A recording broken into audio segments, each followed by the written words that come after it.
Auzubillah.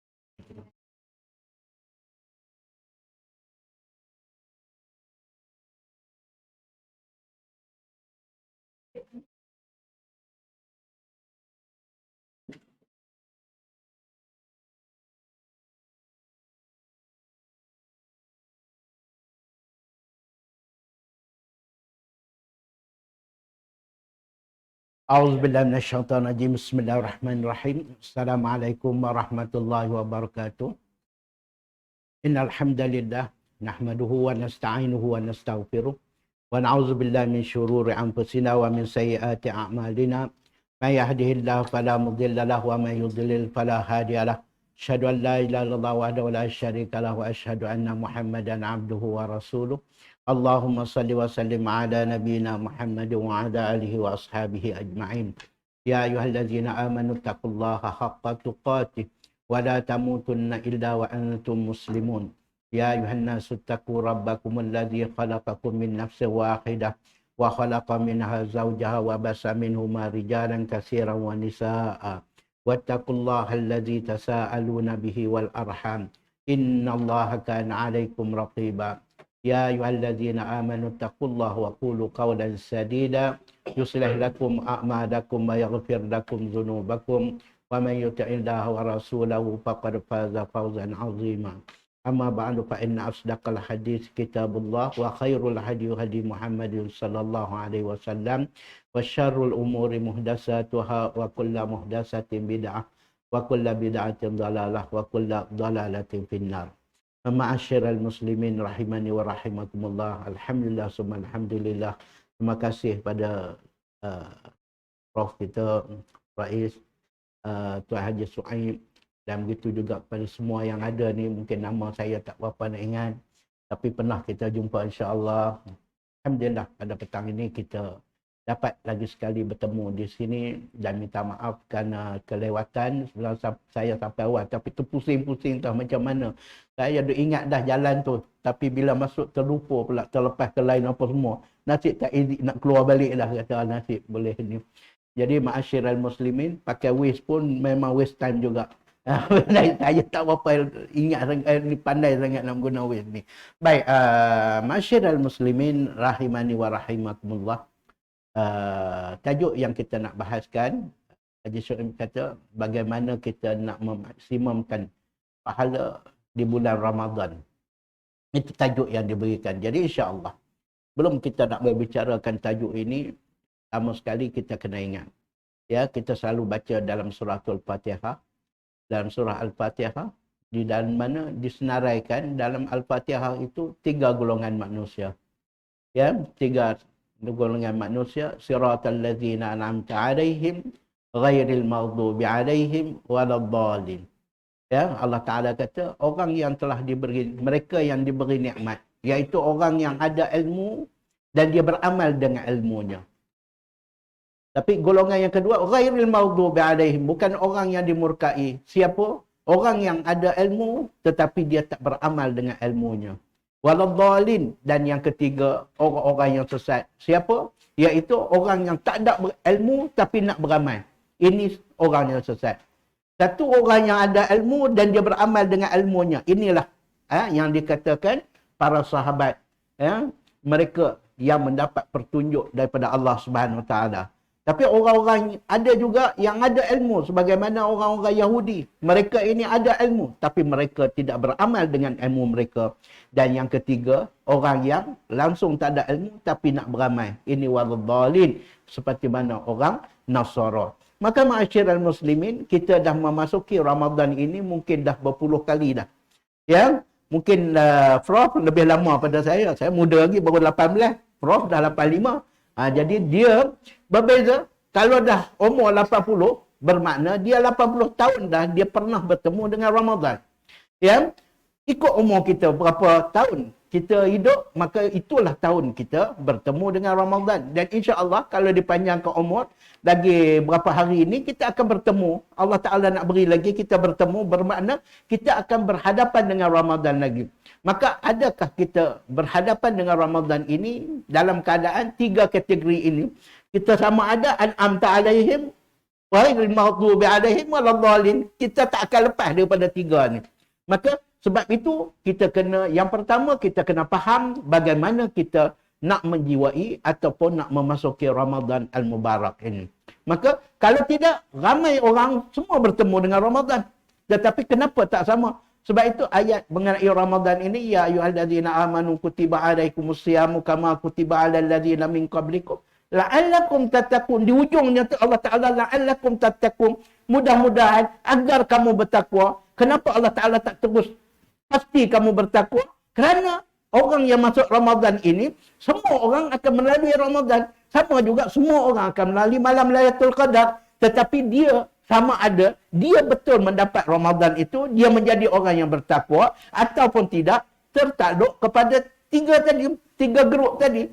Kalau dia ada ilmu dan dia beramal dengan ilmunya, insya-Allah la'allakum tattaqun, kamu akan dapat takwa. Tetapi sebaliknya, kalau kamu ada ilmu tapi mari Ramadan kamu buat dono aja, tak mengikut apa yang daripada ilmu kamu, maka dia tidak akan jadi bertakwa. Apatah lagi ramai yang masuk Ramadan tapi mereka langsung tidak ada ilmu untuk dia sandarkan, melainkan sekadar ikut-ikutan, sekadar tengok orang buat, kita pun buat. Tapi kita tak tahu apakah sebenarnya matlamat ataupun hakikat di sebalik apa yang kita nak lakukan ini. Maka ma'asyiral muslimin rahimani wa rahimakumullah, bila kita membicarakan tentang Ramadan ini, maka kita tidak akan lepas daripada lepas ni kita akan tengoklah ya ayyuhallazina amanu kutiba alaikumusiyam, ya ayyuhallazina amanu kutiba alaikumusiyam. Maka perkara pertama yang saya nak ajak dulu, kita fahamkan betul-betul ayat ini dulu. Kita cuba hadamkan ayat ini supaya kita akan merasakan bahawa kita ada maaf ya, saya Haji Syuaib, saya kena bergerak sikit. Kalau tidak petang-petang ni duduk di atas, saya apa lena, tuan-tuan lagi lah cepat lena. Baik, jadi kita bergerak sikit ya. Baik.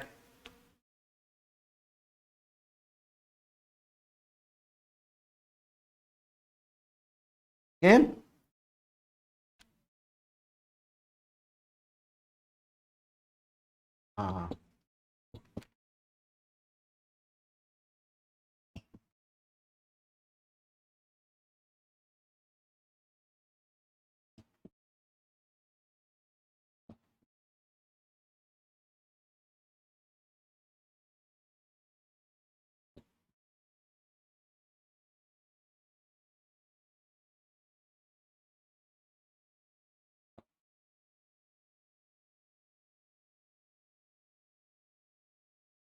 Baik.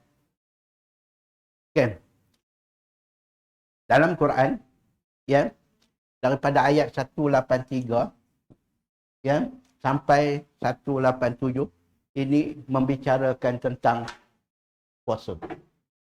Okey, bermula cerita tentang puasa. Inilah satu-satunya di dalam Al-Quran yang Allah Taala meletakkan satu hukum secara komplit di satu tempat.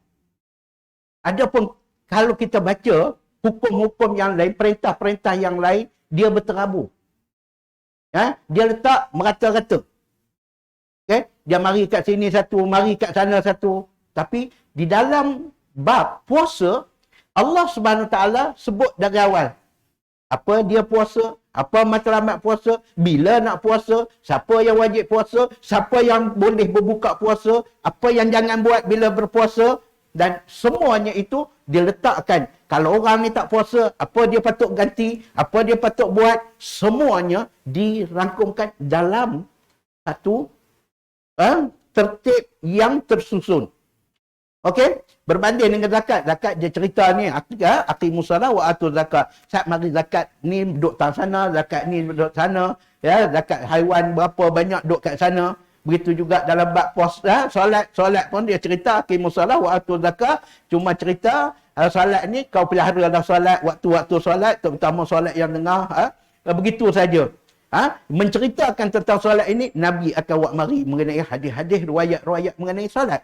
Begitu juga dengan haji. Wa atimul hajja wa umrata lillah. Pernah sempurnakan haji dan umrah kerana Allah. Lepas tu dia cerita bulan haram, dia cerita apa semua di tempat-tempat yang berbeza.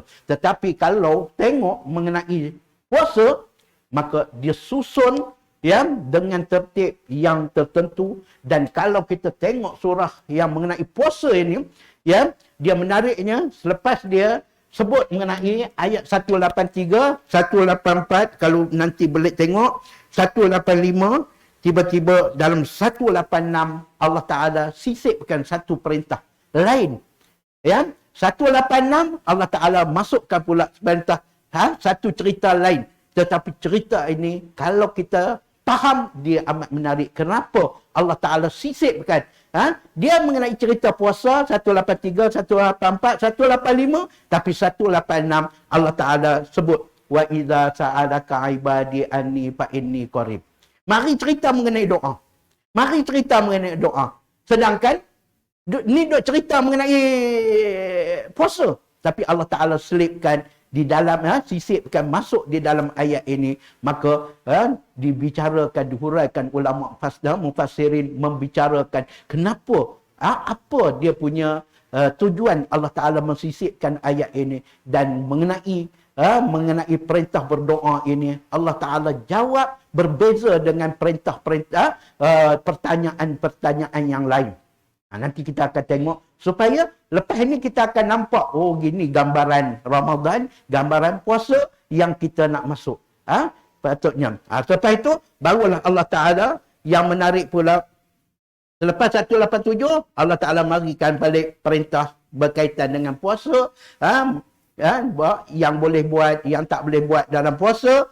Dan selepas itu 188 Allah Taala bawa mari balik mengenai satu ayat yang tidak ada kena-mengena dengan puasa, tetapi dia ada hubung kait dengan ayat yang dia atas sebelum daripada ini, sebelum mari ini.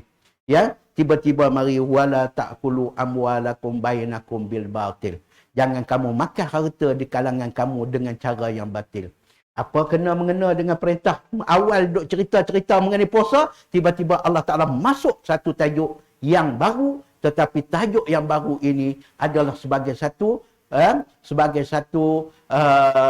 petanda, ataupun Allah Taala buat mari satu pertanyaan ataupun satu benda, satu subjek yang supaya kita fikir untuk menilai sama ada perintah puasa kita ini benar ataupun tidak.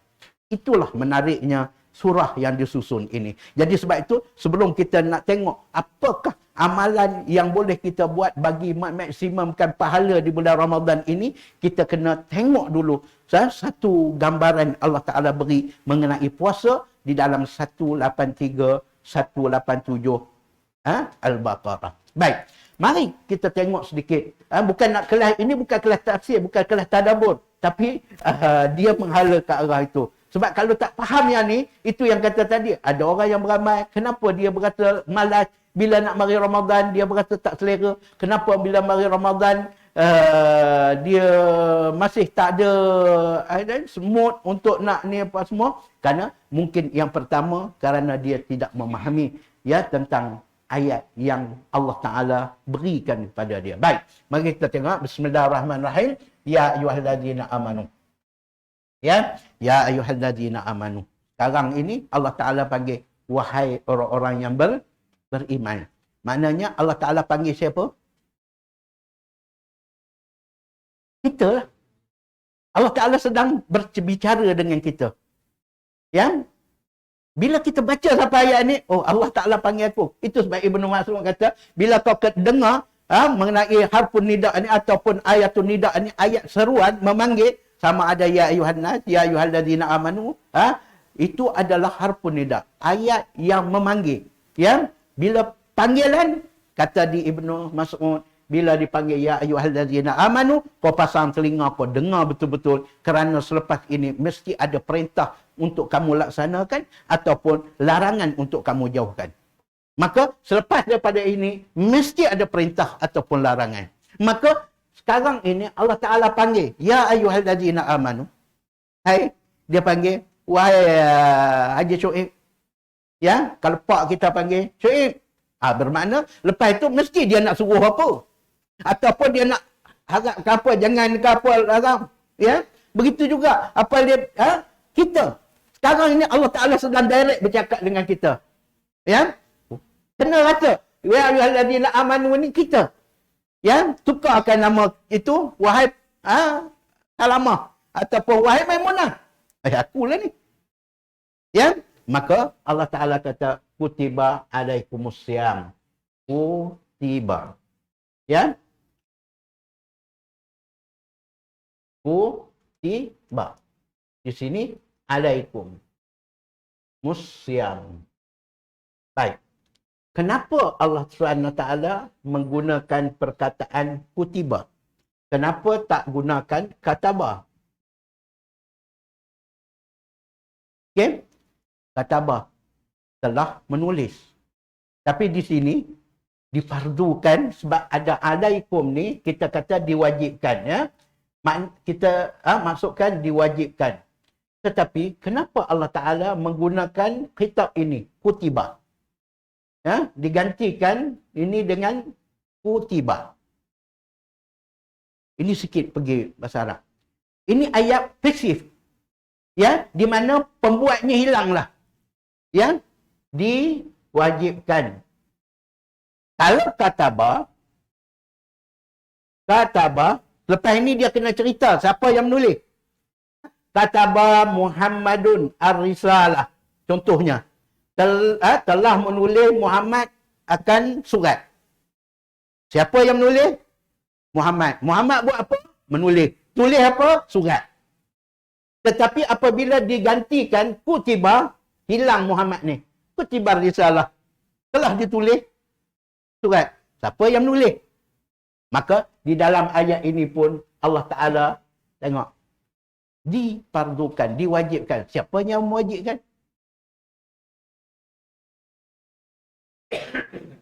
Baik. Di mana kamu dapat, kamu kata Allah yang mewajibkan?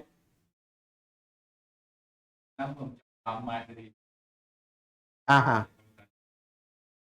Aha. Daripada awal diperintah. Orang yang memerintah tu apa? Okey. Jawab dia di sini. Okey?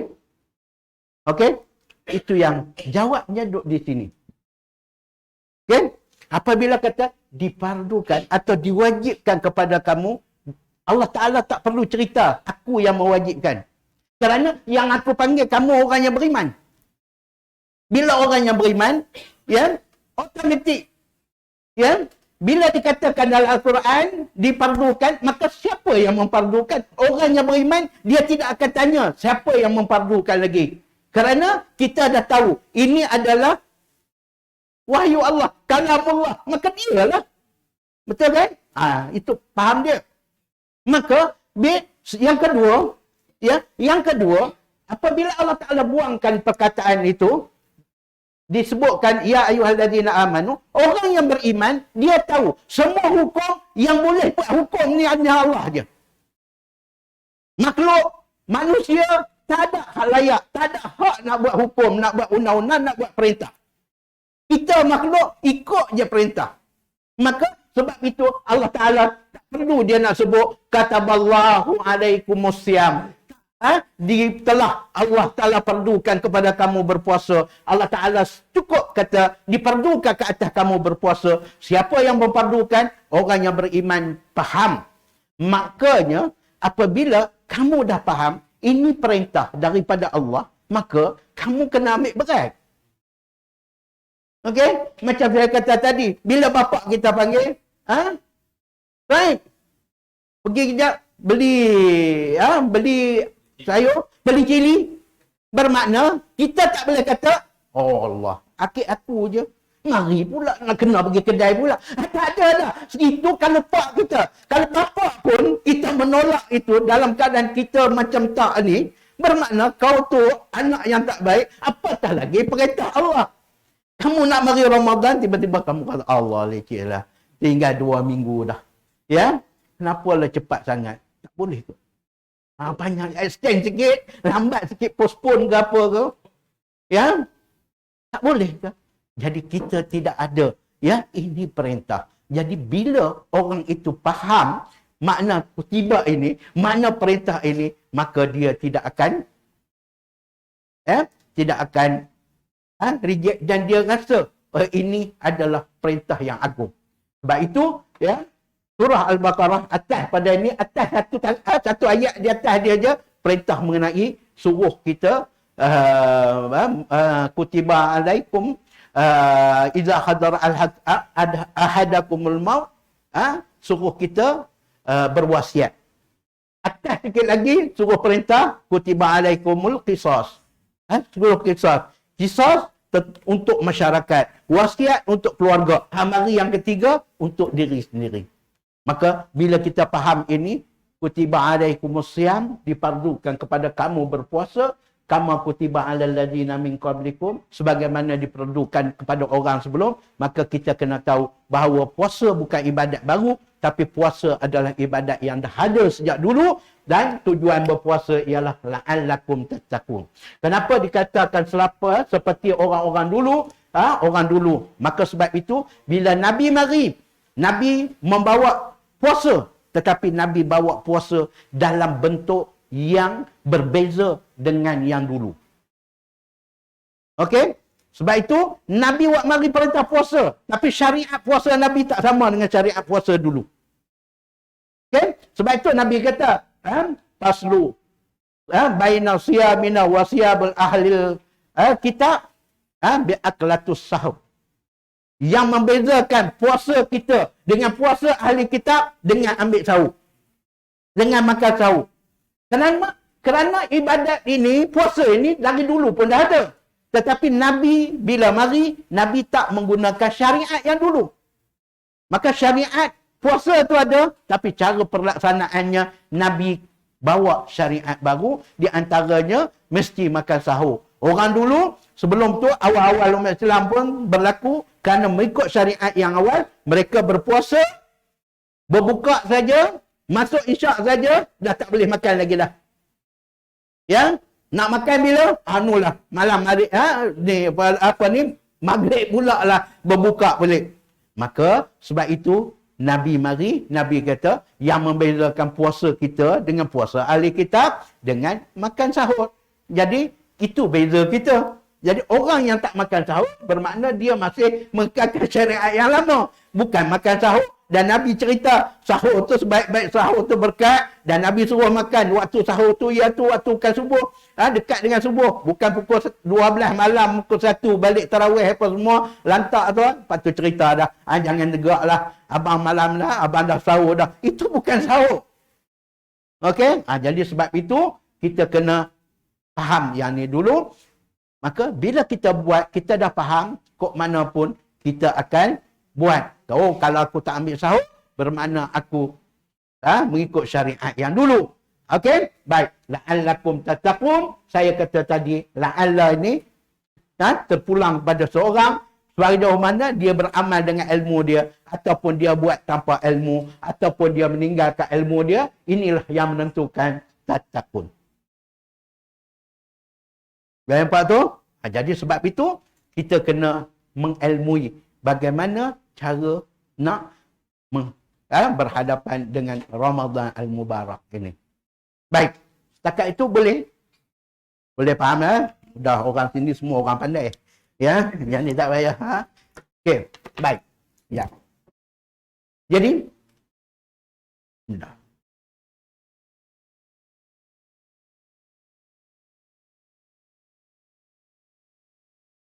Maka kata di Ibn Qayyim, ya, Ibn Qayyim kata, "Wallazi arsala rasulahu bil huda wa dinil haq." Ya. Maka kata Ibn Qayyim, "Wallazi arsala rasulahu bil huda wa dinil haq." Dialah yang telah mengutuskan rasulnya bil huda. Huda itu maknanya al-ilmun nafi'. Ilmu yang bermanfaat. Itulah huda yang dimaksudkan di situ. Wadinil haq. Apa makna wadinil haq? Iaitu dengan al-amalus soleh. Amal yang soleh. Amal yang diterima oleh Allah. Jadi, sebab itu, kita mesti ada ilmu untuk nak buat amal yang soleh. Nabi akan datang, ajar kepada kita al-huda. Ilmu yang betul, ilmu yang bermanfaat. Wadinil haq. Dan amal yang soleh.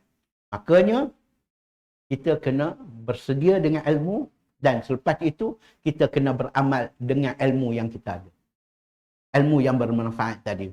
Tak mau main ikut-ikutan, main buat, orang buat kita buat, tapi kita tak tahu hujung pakainya kok mana. Okey? Baru yuzhirahu ala dini kulli. Barulah kita zahir, ya, kita ini mempunyai agama yang hebat, agama yang tinggi. Baik, ma'asyiral muslimin rahimani wa rahimakumullah. Itu sebenarnya mukadimah baru. Ya, mukadimah, ya. Nak masuk mukadimah. Baik.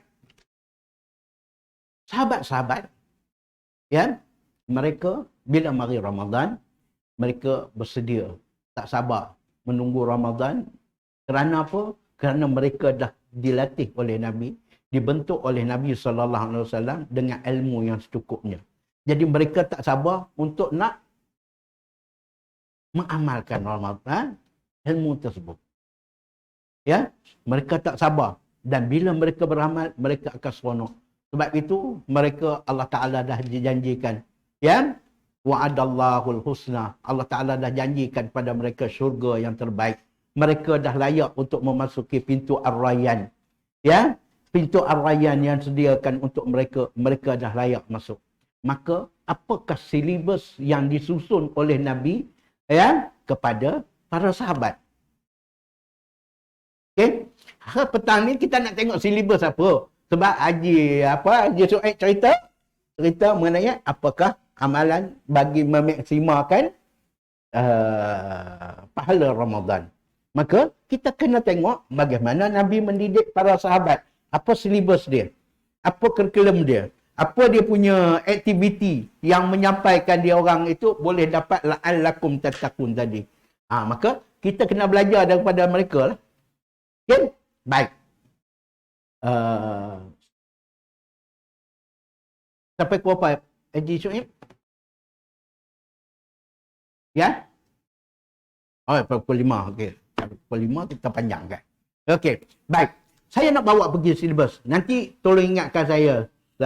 Bila akhir, sebelum saya tutup, saya nak bicarakan tentang kenapa Allah Ta'ala sisipkan, ya, wa idza sa'alaka ibadi anni itu di dalam surah berkaitan dengan puasa ni. Baik. Okey. Kita nak puasa. Ya.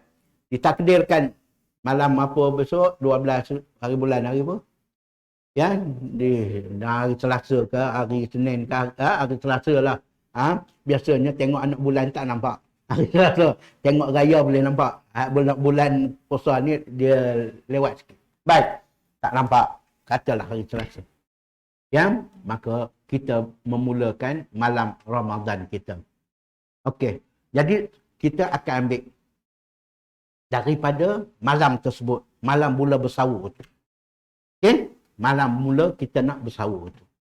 Maka Nabi ajak kepada kita, bila kita bangun malam, ya, kita dah bangun malam itu, okay, yang pertama, bila kita bangun, Nabi suruh kita, lepas kita bangun, ya, buatlah amalan sebagaimana Nabi ajar. Kita bangun, kita duduk sekejap, kita sapu muka, kita baca Alhamdulillahillazi ahyana ba'dama amatana wa ilaihi nusyur. Kita betul. Lepas itu, kita pergi berwuduk. Ya, maka Nabi kata, bila kita bangun, kita terus pergi berwuduk.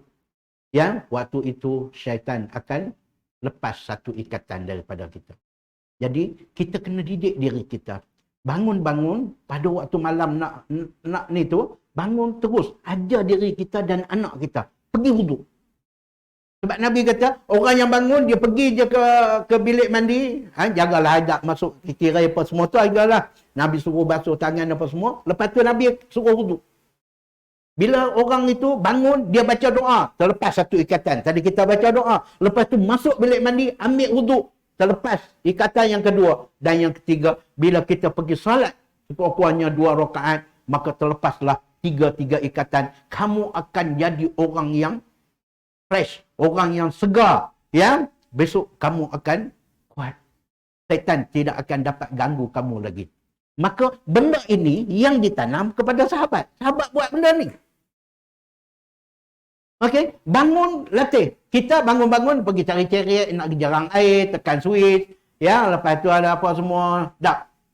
Lepas ni didik diri kita dan anak-anak kita, keluarga kita bangun saja. Lepas kita baca doa, kita pergi, ya, bilik mandi, ambil wuduk. Syaitan akan terlepas ikatan dia dan selepas itu kita solat 2 rakaat. Paling kurang.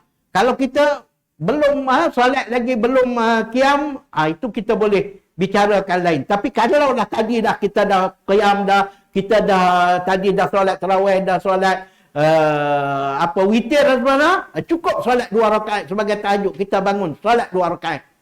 Tak perlu lagi dah kita nak ulang witir kalau kita dah buat witir. Kalau kita belum witir, itu kita kenalah buat witir. Ya. Tapi kalau belum witir, kalau dah witir, cukup 2 rakaat. Lepas tu nak pergi siapkan sahur apa semua tu, kita pergi. Jadi bermakna, ya, kalau kita rasa kita dah salat, dah qiyam tadi apa semua, kita bangun agak-agak lagi sejam atau setengah jam sebelum subuh pun dah dikira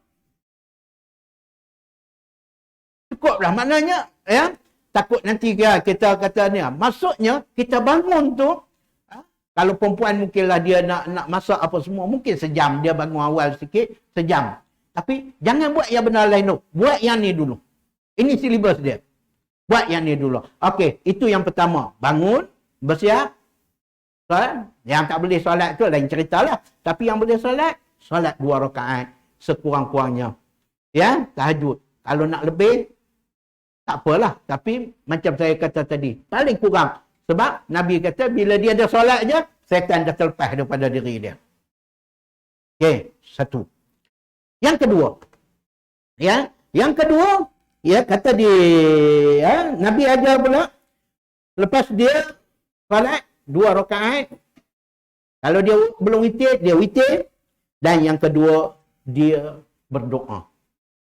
Okey, dia berdoa sewaktu sahur itu, dia berdoa. Okey, waktu sahur itu dia berdoa kerana sebaik-baik berdoa pada waktu sahur itu. Okey, sebaik-baik kita berdoa pada waktu sahur itu sebagaimana yang diperintahkan oleh Allah, ya, dalam beberapa ayat, di antaranya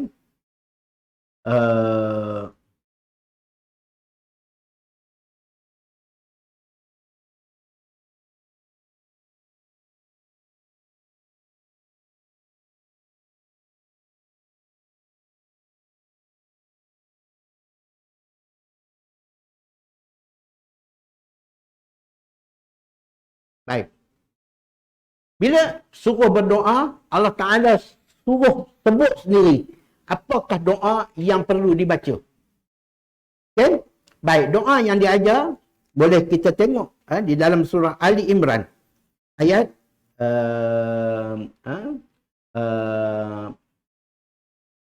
ayat 16 dan 17. Ali Imran, alladzina yaquluna rabbana innana amanna faghfir lana dhunubana wa qina azabannar. Allah Ta'ala kata, alladzina yaquluna, iaitu mereka yang berkata, yakni berdoa, Rabbana, wahai Tuhan kami, innana amanna, sesungguhnya kami telah beriman. Kepadamu kami beriman. Kalau ada perintahmu, segala apa yang kamu suruh buat, kami ikut dah. Rabbana innana amanna, faghfir lana dhunubana. Ampunilah kami, ya Allah. Oleh itu, ampunilah kami segala dosa-dosa kami, ya Allah. Wa qina azabannar. Jauhkanlah kami daripada azab api neraka. Maka ayat seterusnya Allah Ta'ala kata, as-sabirina was-sadiqina wal-qanitina wal-munfiqina wal-mustaghfirina bil-asar.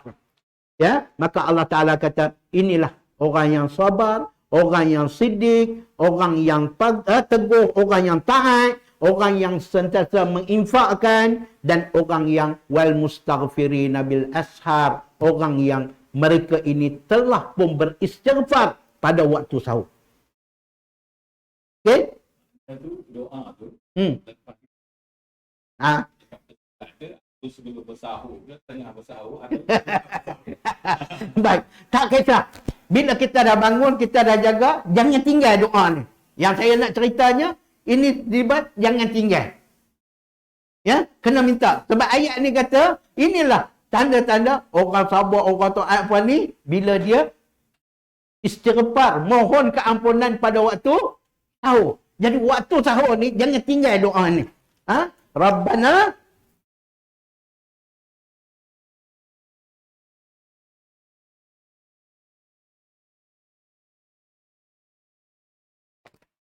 Rabbana innana amanna faghfir lana dzunubana wa qina azaban nar.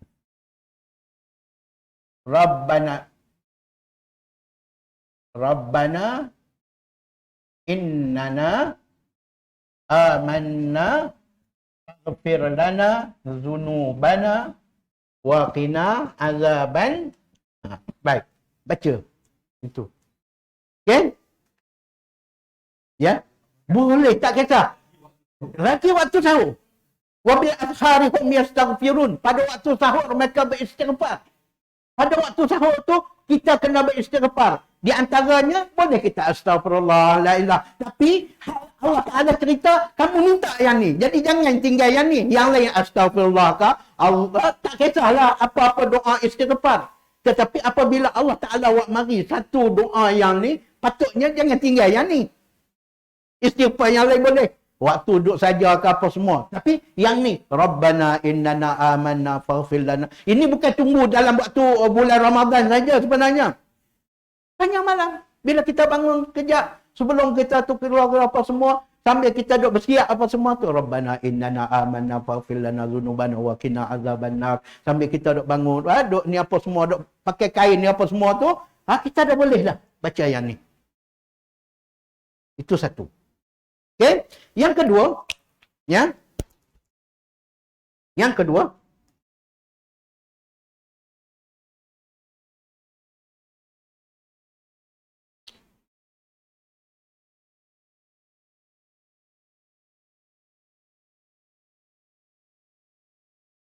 baik, ya. Ibnu Mardawai dia meriwayatkan daripada Anas bin Malik. Dia mengatakan bahawa para sahabat bila melakukan solat pada malam hari, mereka diperintahkan untuk melakukan istighfar di waktu sahur ni sebanyak 70 kali. Okey? Boleh kita istighfar astagfirullah kah ataupun yang ni kalau boleh ulang. Ya? 70 kali itu paling baik. Baik. Yang kedua, yang kita jangan tinggal kita doa,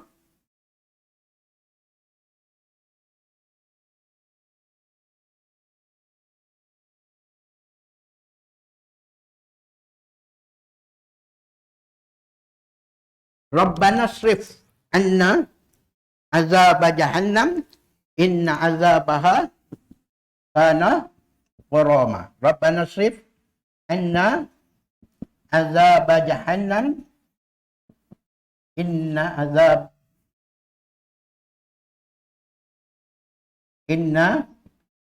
azabaha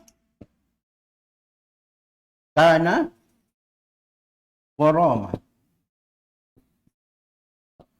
Ini di dalam surah Al-Furqan, ya, ayat 65.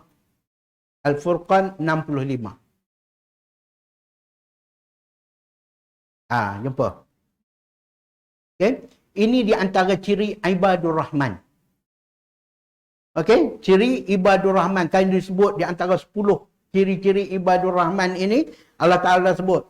Ya, wa ibadur rahmanul ladzina wa ibadur rahmanil ladzina yamshuna 'alal ardi hauna wa idza khatabahumul jahiluna qalu salama. Lepas tu masuk walladzina yabituna lirabbihim sujjadan wa qiyama, iaitu mereka yang yabitu pada waktu malam, ya, iaitu mereka yang tekun mengerjakan ibadat pada waktu malam, mubit, Kan kita mubit di Muzdalifah kan, mubit maksudnya bermalam. Pada waktu malam, lirabbihim, mereka untuk Tuhan mereka, mereka sujadan wa qiyamah. Mereka sujud dan mereka qiyam. Ya, mereka sujud dan mereka qiyam. Sujadan wa qiyamah. Mereka sujud dan mereka qiyam.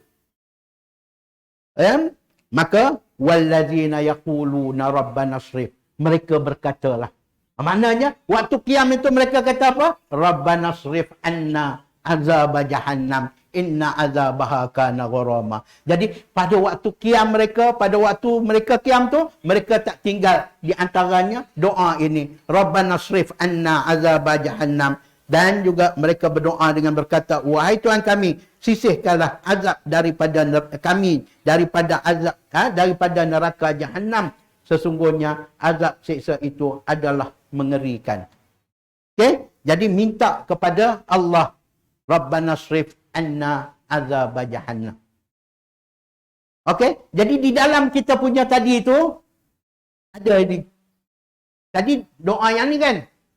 Rabbana amanna. Ini pun Allah Ta'ala sebut suruh pada waktu sahur. Yang ni juga dia kata bila kamu qiyam, dalam sujud kamu, sujadan wa qiyamah, dalam kamu sujud, dalam kamu bangun itu, kamu baca yang ni.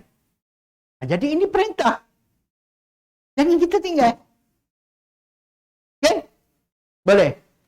Sebab matlamat akhir Ramadan tadi, la'allakum tattaqun, nak jadi orang yang bertakwa. Orang yang bertakwa, di antara orang yang bertakwa ini, dan kita nak juga Ramadan ini matlamatnya, hujungnya kita nak dapat itqum minan nar, bebas daripada api neraka.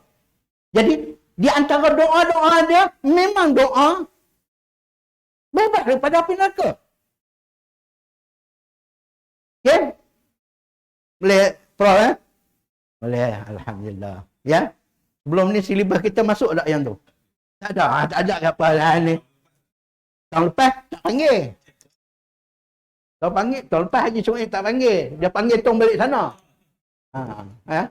Tahun yang dulu tu cerita hak lain. Ini cerita ni.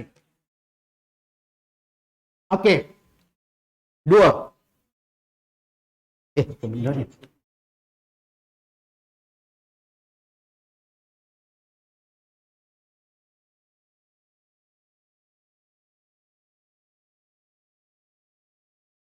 Sekejap ni. Okey.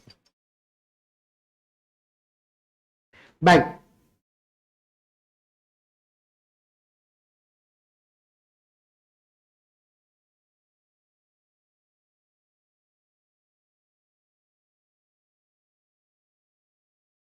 Okey, yang ketiga. Yang ketiga baru kita sahur.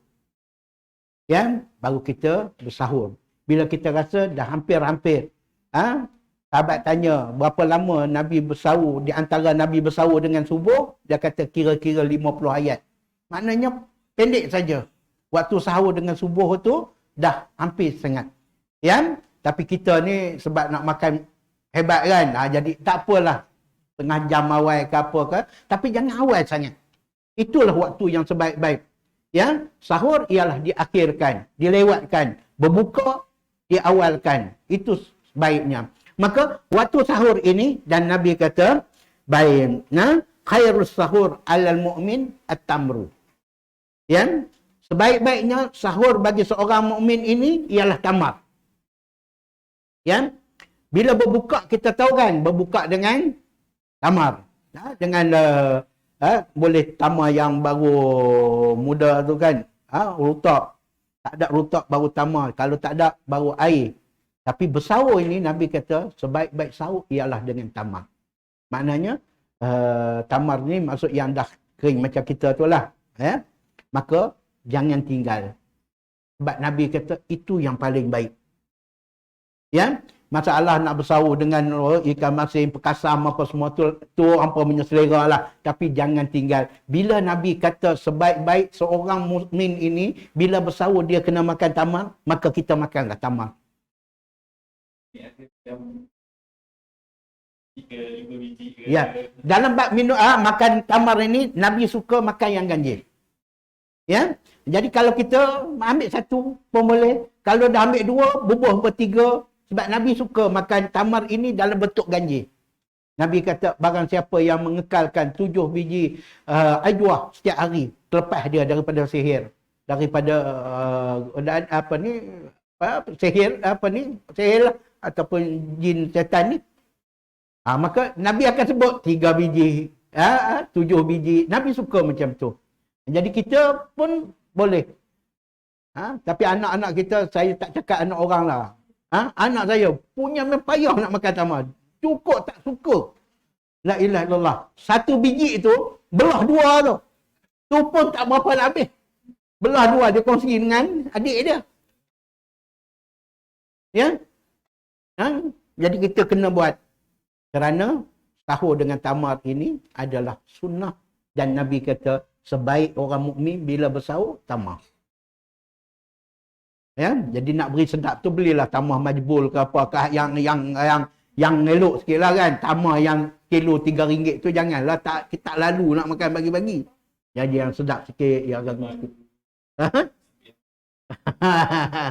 Ya.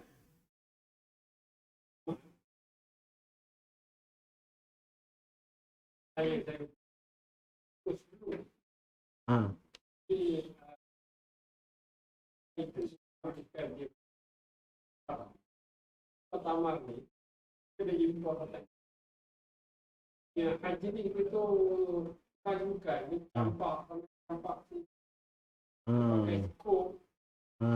Itu pengalaman saya kan.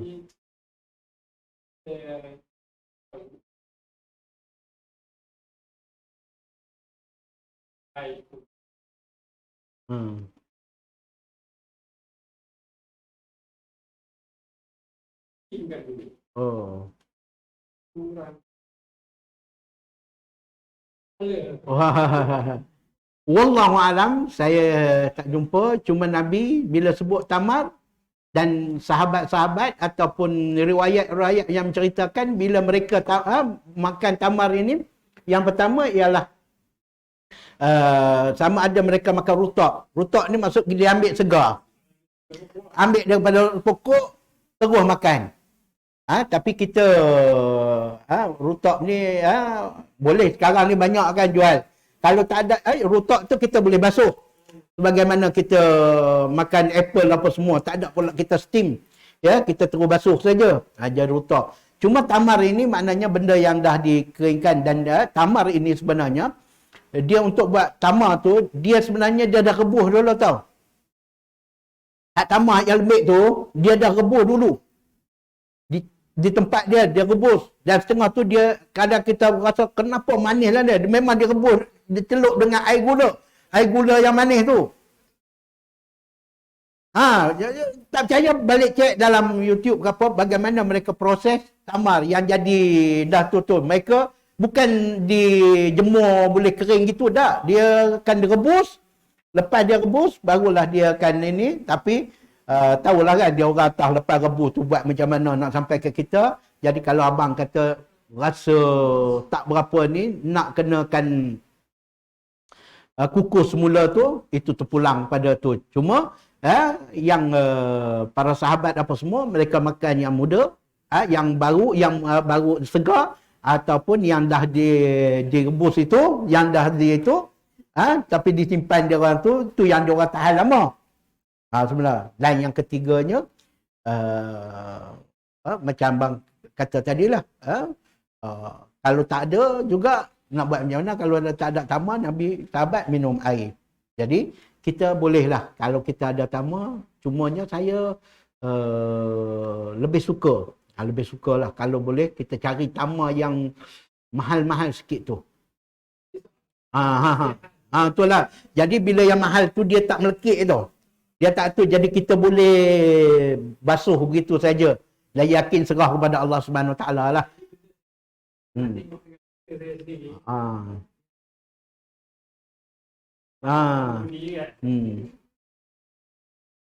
Yalah. Memang kalau kita tengok memang tak lalu kan. Tapi tak tengok, itu yang membuatkan kita lalu. Betul tak? kalau tengok orang buat belacan la ilaha illallah lagi tak gamak nak makan. Begitu juga budu. Kalau tengok kat tempat buat tu, alamat balik taubat lahum tak makan budu dah, makan nasi kabu tak boleh budu. Tapi bila tak tengok, lantak kan kita sedap ya kan. Jadi tu. Wallahu alam, jadi boleh sajalah ya. Baik, kita terus begini. Kita ambil makan sahur, maka Nabi kata sebaik-baik sahur ialah amal. Jadi tolong jangan miss dalam hidangan pagi makcik, bubuh atas meja tu ada buah tamar. Ya, suruh jugalah anak kita ambil walaupun dia tak boleh apa, ambil juga tamar. Okey, baik. Yang keberapa? Yang keempat. Sekiranya masih ada waktu sebelum subuh, ya, maka kita gunakanlah waktu itu untuk sama ada istighfar ataupun kita tadabbur Al-Quran, ya. Dan kalau kita dalam keadaan tak suci ataupun berjunuk ke umpamanya, mandi junuk awal-awal. Okey, sebelum itu. Tapi kalau ada masa lagi kita duduk, tak payah. Kita nak layan WhatsApp kita. Sebab waktu tu dah masuk dah. Selamat bersahur semua kawan. Kita pun nak berjawab balik lah. Selamat bersahur ke apa semua. Tak payah. Selamat kau bersahur pandai-pandai lah. Tak payah nak cerita yang kita ni dah bersahur. Okey? Kita istighfar ke. Sebab waktu itu adalah waktu yang paling baik untuk beristighfar. Ataupun nak kaji apa, nak baca Quran ke. Sebab Al-Quran ini sebahagian daripada Ramadan itu nanti kita tengok ayat itu. Okey? Jadi gunakan setiap inci. Sebab kata tadi kita nak maksimumkan pahala. Okey? Baik. Yang keempat. Yang kelima. Bila dah masuk waktu subuh, maknanya dah habis dah waktu sahur, dah nampak naik dah fajar shadiq, maka kita kena mula tahan diri kita untuk menjauhkan daripada apa-apa perkara yang membatalkan atau mengurangkan pahala puasa. Kita start dah. Kena didik dah, kena start dah. Waktu itu, ya, benar-benar lara kita tak mau dah. Dengar benar-benar bercakap, benar-benar buruk. Apa semua kita tak mau dah. Kita start. Start puasa bukan start jangan tak minum, tak makan dah. Kita kena start dah. Tak mau buat apa dah. Benda-benda yang tak ada kaitan dengan puasa dan benda-benda yang boleh mengurangkan pahala puasa. Sebagaimana kita berpuasa daripada makan dan minum, maka kita berpuasalah daripada perkara-perkara yang mengurangkan pahala puasa. Ya? Jadi mula daripada situ kita dah mula menjauhkan larangan-larangan yang wajib kita jauhkan daripada mengurangkan pahala puasa. Baik. Yang keenam. Bila kita dah dengar azan subuh, okay, bila kita dengar azan subuh, maka jawablah. Lakukan amalan berikut. Bila kita dah dengar azan subuh, kita buat amalan berikut. Yang pertama, kita menjawab laungan azan itu dengan ucapan sebagaimana muazzin sebut. Kecuali hayya 'alas salah, hayya 'alal falah, kita menjawab la haula wala quwata illa billah. Yang selepas itu dah selesai, kita membaca selawat kepada Nabi Allah, la ilaha illallah. Maka bila la ilaha illallah, kita membaca selawat ke atas Nabi. Yang sebaik-baiknya kita baca selawat Ibrahimiyah. La ilaha illallah, Allahumma salli ala Muhammad wa ala Muhammad kama sallaita ala Ibrahim wa ala Ibrahim wa barik ala Muhammad wa ala Muhammad kama barakta ala Ibrahim wa ala Ibrahim innaka Hamidum Majid. Ya. Baik. Lepas itu, bila kita dah baca yang kedua, yang pertama tadi kita jawab azan, kita menjawab sebutan azan itu. Lepas tu kita baca selawat. Dan yang ketiga, kita baca doa selepas azan. Allahumma rabba hazihi da'wati tammati wassalatil qa'imah. Ya? Sebagaimana semuanya ini ada di dalam hadis Jabir. Jabir meriwayatkan bagaimana Nabi ajar mereka bila dengar azan, jawab azan. Lepas itu baca selawat. Dan selepas itu baca Allahumma rabba, minta maqam mahmudah kepada Nabi. Dan Selepas daripada itu, Nabi suruh kita baca asyhadu an la ilaha illallah wahdahu la syarikalah wa anna Muhammadan abduhu wa rasuluh raditu billahi rabba wa bi Muhammadin rasulullah wa bi Muhammadin rasulullah wa bi islami dina. Ya, kita baca doa itu raditu billahi rabba wa bi Muhammadin rasulullah wa bi Muhammadin rasulullah wa bil islami dina. Dalam hadis Muslim daripada Sa'ad bin Abi Waqqas, Nabi kata ghufira lahu zunubihi, akan diampunkan dosa-dosanya. Ya, bila buat macam tu, Nabi kata ghufira lahu, diampunkan baginya zunubahu, segala dosanya diampunkan. Ya. Jadi kita jangan tinggal. Hadis ini riwayat Imam Muslim. Daripada siapa? Daripada sahabat, iaitu Sa'ad bin Abi Waqqas. Jadi kan saya kata banyak di dalam surah-surah Nabi ni adalah untuk keampunan dosa. Sebab kita nak keluar, lepas keluar daripada Ramadan besok, kita diampunkan daripada dosa. Sebab kalau keluar Ramadan tak dapat pengampunan dosa, Nabi kata celaka orang. Ya, celakalah Nabi kata. Yang hadis yang Nabi berdoa diaminkan oleh Jibril. Celakalah orang yang bila masuk Ramadan dia tidak dapat pengampunan. Jadi sebab itu dia punya menu utama doa dalam Ramadan ialah minta ampun dosa. Di antara amalan dia iaitu selepas daripada azan kita menjawab azan, lepas tu baca doa selepas azan, lepas tu baca asyhadu an la ilaha illallah wahdahu la syarikalah wa asyhadu anna Muhammadan abduhu wa rasuluh raditu billahi rabba wa bi Muhammadin rasulullah wa bil islami dina. Adapun zikir pagi petang dia berubah sikit. Raditu billahi rabba wa bil islami dina wa bi Muhammadin tu duduk nombor 3. Tapi dalam hadis yang mengenai lepas azan ni, ya, Nabi sebut raditu billahi rabba wa bi Muhammadin rasulah wa bi islami dina. Jadi Muhammad tu duduk nombor 2. Okey? Baik. Jadi Nabi kata ghufira lahu dzunubahu, diampunkan baginya dosa-dosa. Okey, hadis Muslim. Baik. Yang ke 5 ke 6? 7 lah. 7. Ini subuh hari ni. Lambat nak berhabis ni. Banyak hari ni. Baik. Yang ke-8. Lepas daripada kita baca begitu, kalau kita ada waktu lagi, kita berdoa. Sebab Nabi kata, kamu berdoalah dengan apa-apa doa selepas daripada, kerana dakwah tu bainal azan wa iqamah. Doa di antara azan dan iqamah ini tidak ditolak oleh Allah Subhanahu Wa Taala. Waktu itu kita gunakanlah untuk kita berdoa sekejap. Minta kalau kita sakit, minta sembuhkan penyakit.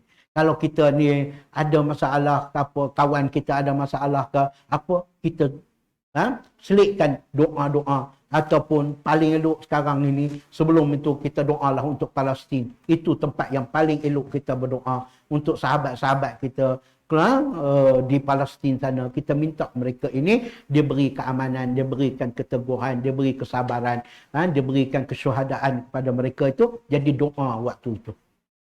Jadi kita doa. Kalau ada anak kita yang tak berapa anak ni pun, waktu tu kita berdoa. Gunakan kesempatan. Kerana apa?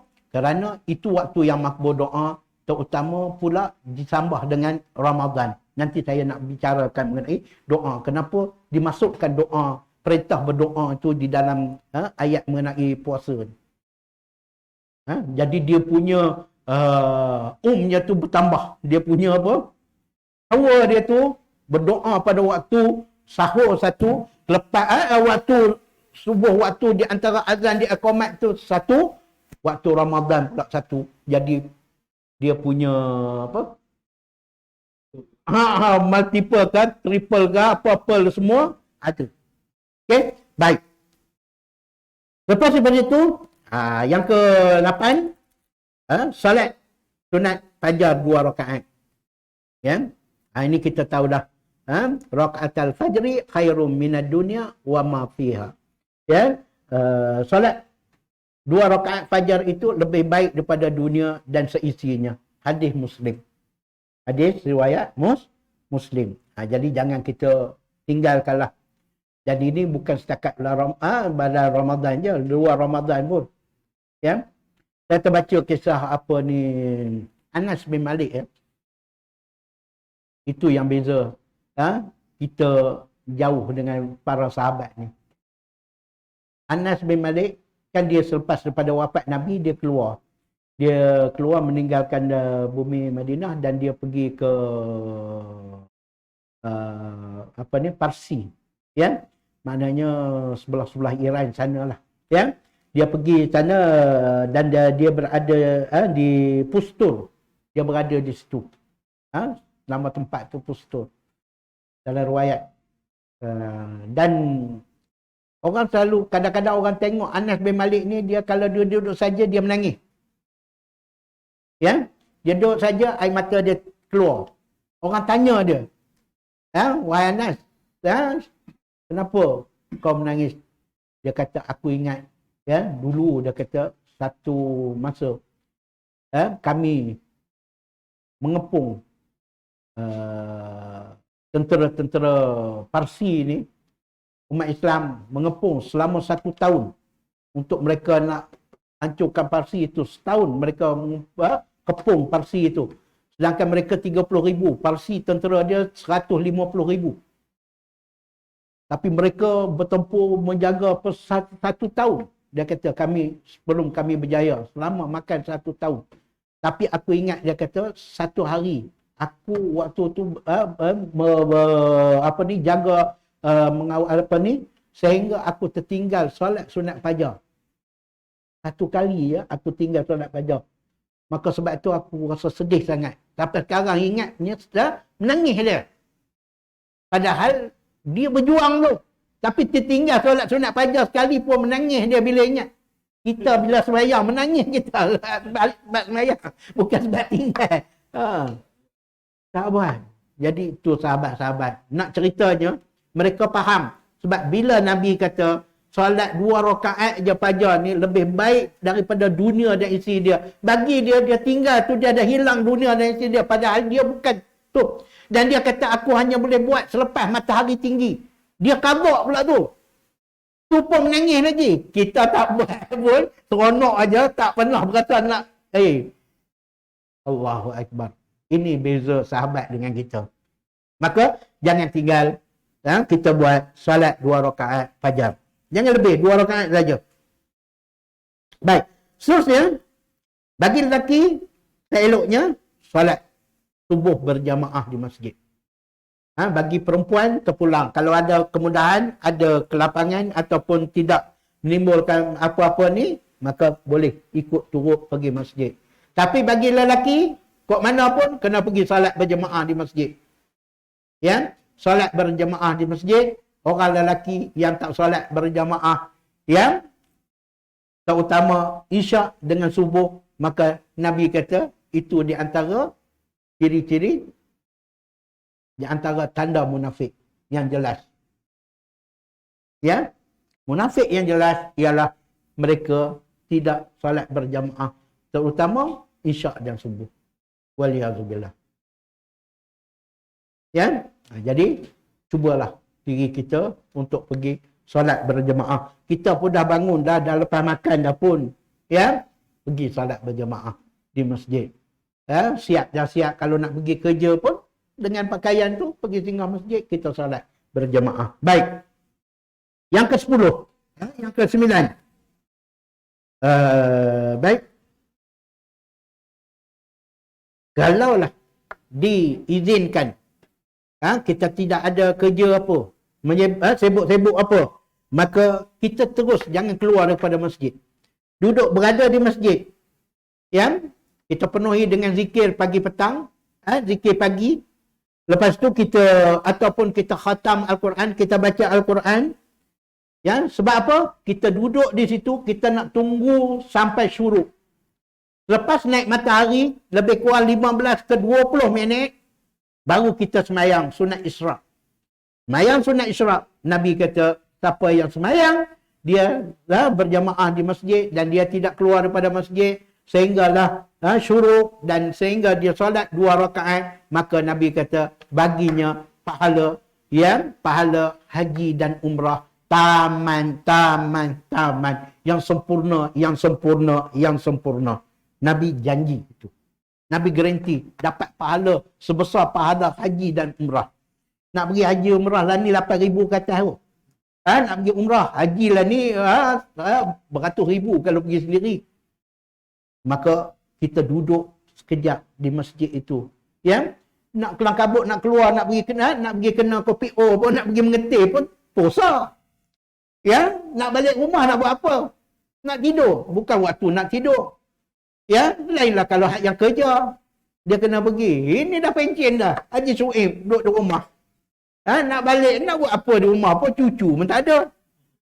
Ya, maka duduklah. Lajakkanlah sikit, tunggu sampai matahari naik 15 ke 20 minit, solat sunat Isra'. Jangan tinggal. Siapa yang boleh solat 2 rakaat itu, Nabi kata bagi dia pahala haji dan umrah yang sempurna.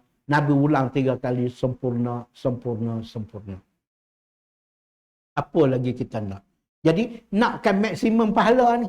Di Ramadan ni. Okey, baik. Seterusnya. Okey.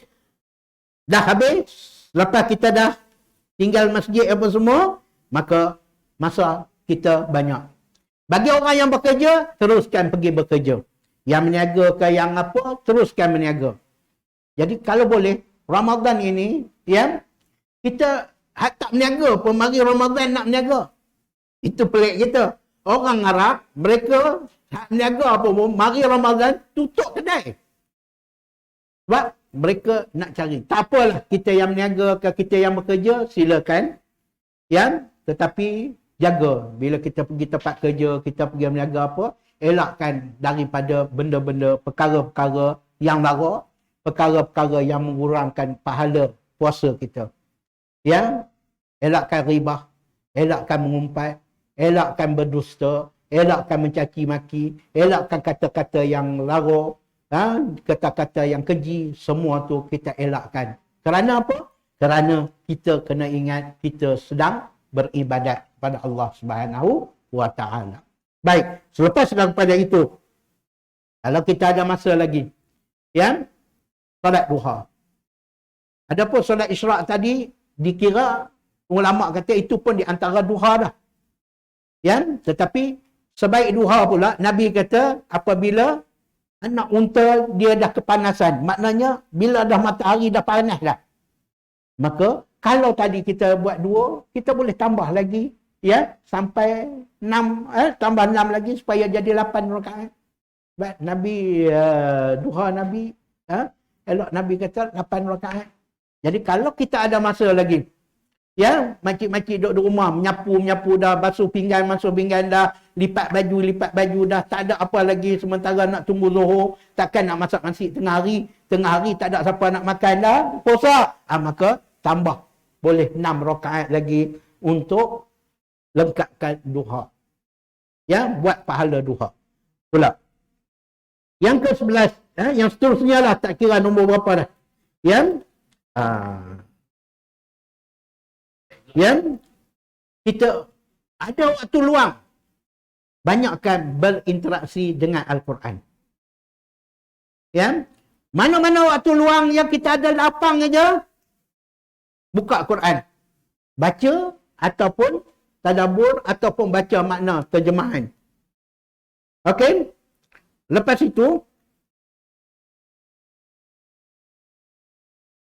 itu barulah kita ambil masa sedikit untuk Qailullah. Maksudnya tidur sekejap sebelum masuk Zuhur. Ya? Sebelum masuk Zuhur, kita Qailullah sekejap. Ya?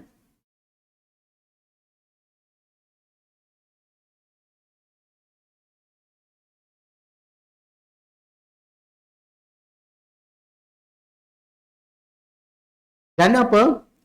Kerana Nabi kata, qilu fa inna syayatin la taqil. Hadis ini hadis hasan.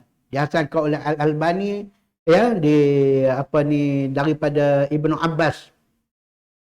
Ya. Nabi kata, qilu. Kailulah lah. Kailulah ni maksud tidur sekejap. Ya, saya buat kajian, tidur pagi ni sekejap ni, minit dia sama dengan 40 minit tidur malam tu. Dia punya sedapnya tu, dan dia punya lepas pada tu, kita tidur tak perlu lama. Dapat 15 minit pun cukup. Tapi dia punya power tidur dia tu, seolah-olah seminit dengan kadar nisbah dia 45 minit tidur malam. Tidur tu memang nyenyak betul, sedap. Dan dalam riwayat Ibnu Majah, tapi riwayat ini setengah ulama kata dhaif. Ya, katanya ista'inu bi ta'amis sakhir ala siyamin nahar. Bantulah, ya, dengan kamu makan sahur supaya kamu nak berpuasa di siang hari. Ya, wasta'inu bil qailulah ala qiyamil lail. Dan tolonglah untuk kamu dengan qailulah supaya kamu boleh qiyam pada waktu malam. Maknanya, kenapa kita makan sahur? Untuk nak bantu puasa kita tu, supaya puasa kita tu kita dapat puasa dengan baik. Maka begitu juga untuk nak bantu qiyamul lail, kita qailulah ini. Malam nanti kita tak ada menguap. Ya, kalau tidak akan lembik dah. Mana tak lembik? Nasi dagang, nasi apa, nasi Arab, nasi semua segala macam nasi masuk. Kuih segala macam jenis kuih masuk. Bubur segala jenis bubur masuk. Buah segala jenis buah masuk. Ya, lepas tu pergi sembahyang, mulalah cari tiang, duduk belakang apa semua. Ya, tak larat. Maka sebab itu, qailullah ini boleh membantu kita untuk qiyam nanti dalam keadaan cenggang. InsyaAllah. Jadi sebab itu, ya, tolong. Yang keduanya, qailullah ini, macam saya kata tadi, kerana dia ni adalah sunnah syaitan.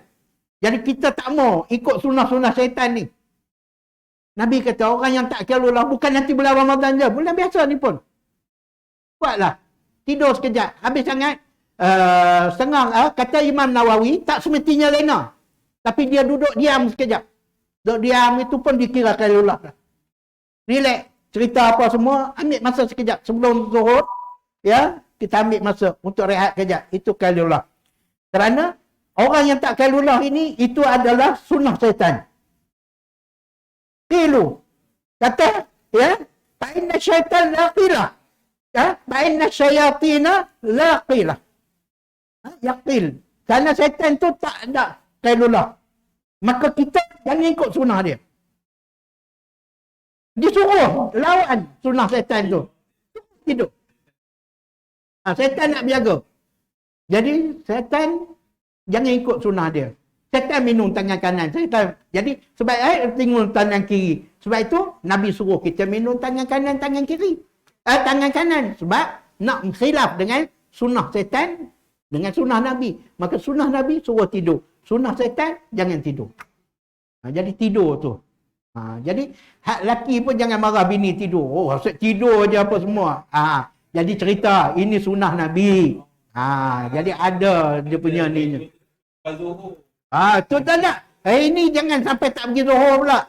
Yang lelaki tidur terpongkang, siap dengan bawa selimut. Itu bukan tidur. Itu bukan qailullah, bawa mari dengan selimut, bantal peluk apa semua tu bukan. Ya, letak sekejap. Ya. Baik.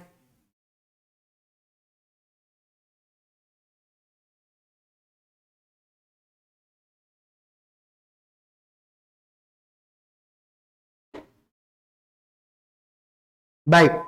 Seterusnya, ya, seterusnya di Ramadan ini disuruh kita banyak berinfak.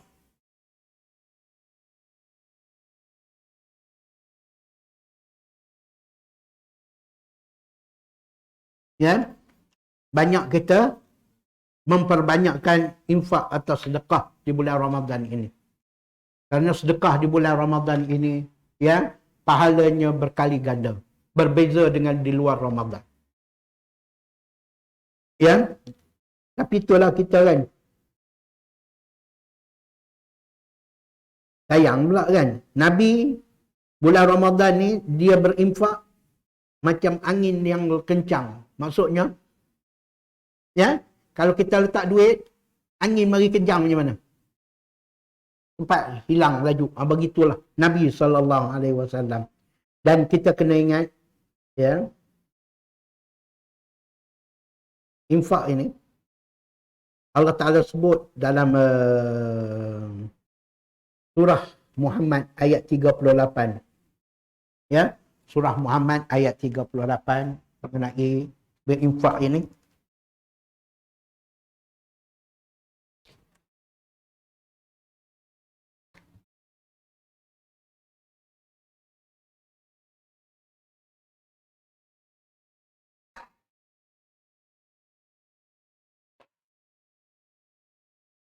Ha antum haula'i tud'auna litunfiqu fi sabilillah faminkum may yabkhal. Allah Ta'ala kata, ha antum haula'i tud'auna litunfiqu fi sabilillah faminkum may yabkhal.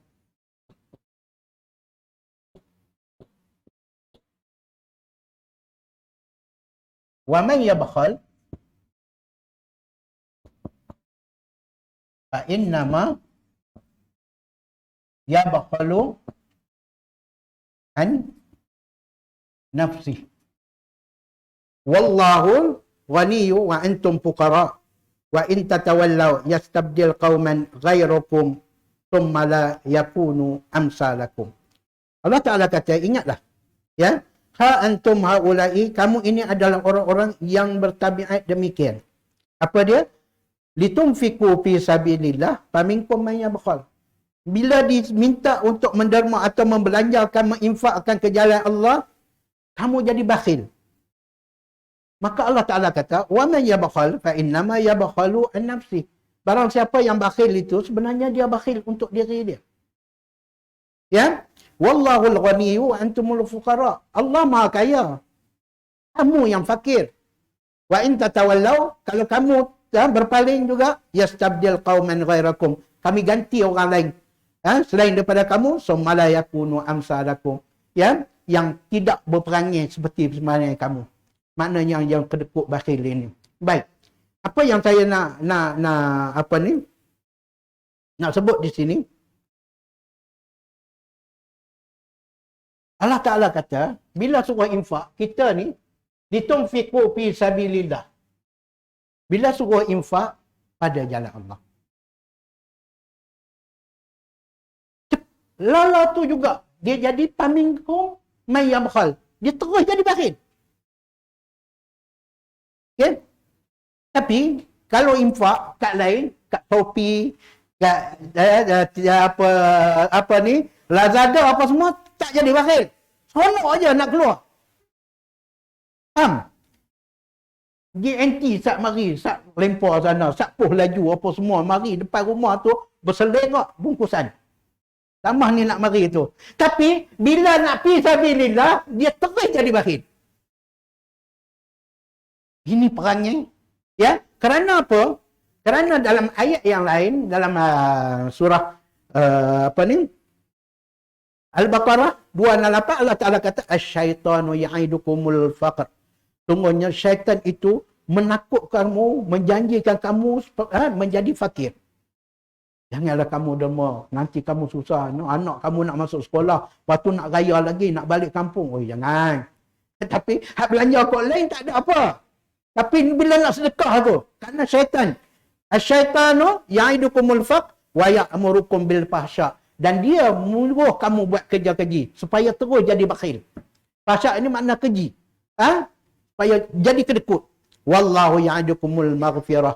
Sedangkan Allah Ta'ala menjanjikan keampunan untuk kamu. Kamu bersedekah tu, aku nak ampunkan. Wa fadla. Dan aku nak beri kurniaan yang lebih banyak lagi. Wallahu wasi'un alim. Wallah Sungguhnya Allah Ta'ala maha luas lagi maha wasi'ah, maha luas kurnianya lagi maha mengetahui.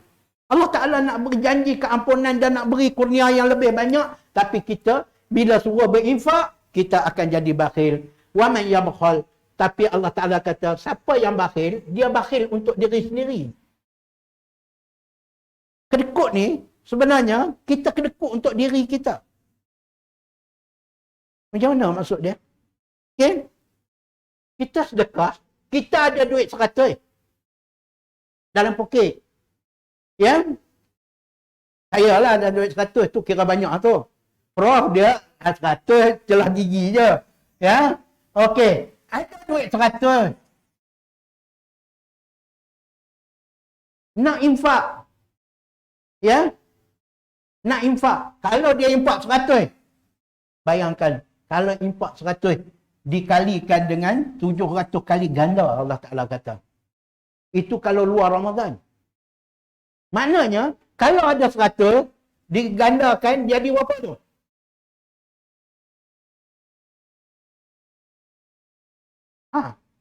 Cepat kan? 70,000 lah. 100 kali 70,000. Tapi, kalau ada 100, hang pergi, ya, infak RM1 je pun.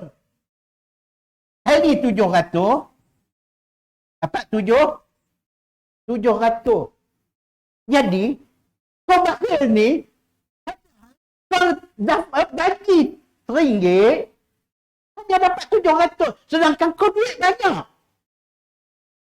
Jadi, kau kedekut pada diri sendiri. Nampak?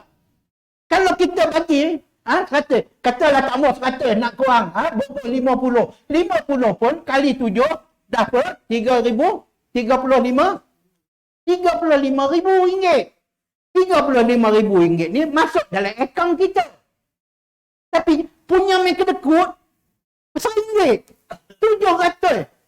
Kalau sekarang ni, ya, siapa-siapa nak melabur saya, okey, RM1 saya akan beri. Kena scam tu kan nak tengok banyak gini. Adik tu dia boleh pula bagi. Hampir pencen kerana scam. Scam. Kerana janji yang besar-besar. Ini janji Allah.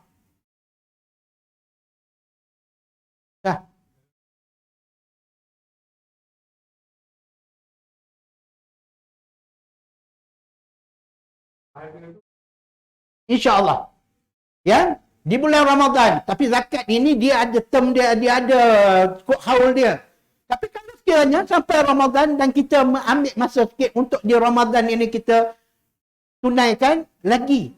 Ya, boleh memberi infak yang manfaat yang lebih kepada muslimin, asnaf tu, itu dikira besar lah tu. Kerana Ramadan ni, dia mungkin dikali bukan 700. Dia kali dengan 1,000. Hang bagi RM1, RM1,000 dia balas. Kenapa kita tolak peluang ni bakhil untuk diri sendiri?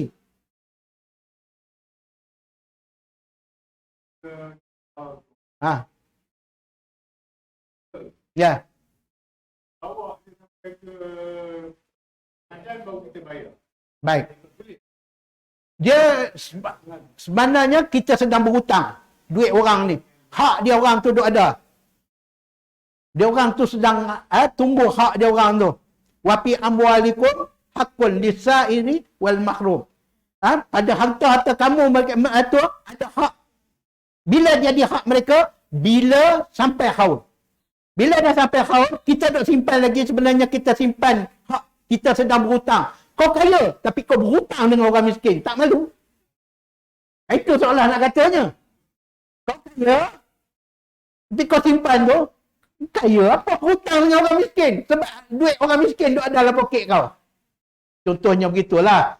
Tapi kalau sekiranya kita dah memang nak keluar, belum sampai dan kita dah asingkan, kita dah letakkan, kita dah bagi sikit, ni ada baki lagi, kita nak tunggu Ramadan, nak cari kerana ada kepentingan kononnya, dengan Ramadan besok dia mungkin untuk nak beli pakaian untuk anak-anak dia ke apa, maka itu bolehlah dipertimbangkan. Tapi kalau boleh, bila dah sampai haul, jangan kita duduk berhutang lagi dengan tu, bagi je. Itu tak diperintahkan. Yang jenis potong-potong tu tengoklah dalam kalau di mengikut fatwa daimah ulama Madinah, mereka tak mengatakan itu sebagai zakat. Itu hanya sebagai sedekah biasa. Sebab sedekah zakat ni dia ada syarat dia. Macam kita semayang, tak masuk waktu asar lagi. Kita nak semayang asar dah. Dia jadi sunat je lah.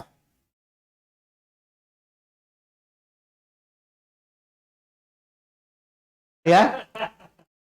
Tak apalah. Kalau sekiranya sampai masa habis ada duit tu, tak wajib bayar.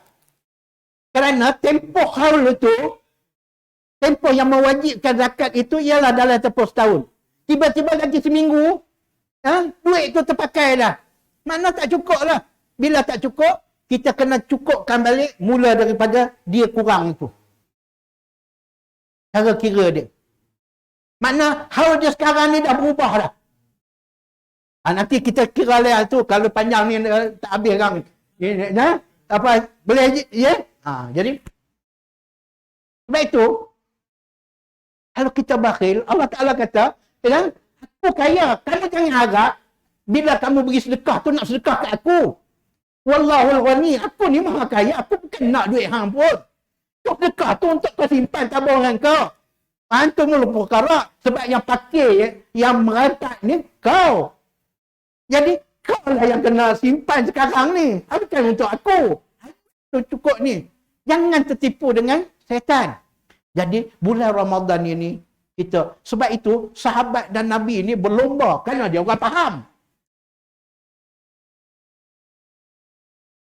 Sebab kita ni bagi kat orang fakir miskin, kita duk berasa beri. Beri kat orang, kita tak berasa simpan. Kenapa kita boleh bawa 10,000 pergi kat BSN, kat kaunter tu, kita boleh beri je kat kaunter tu. Kerana bukan kita anggap bagi kat dia. Kita ingat simpan. Itu sebab tak ada apa kira-kira kau bagi. Ada berasa sikit rakyat pun 10,000 ni. Tapi bila kita duk berasa, ni aku beri kat dia ni, tu yang tak lama tak boleh keluar tu.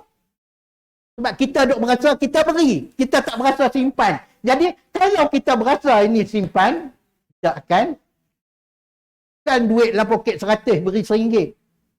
Kamu nak simpan apa? Jadi itu. Baik. Jadi yang seterusnya.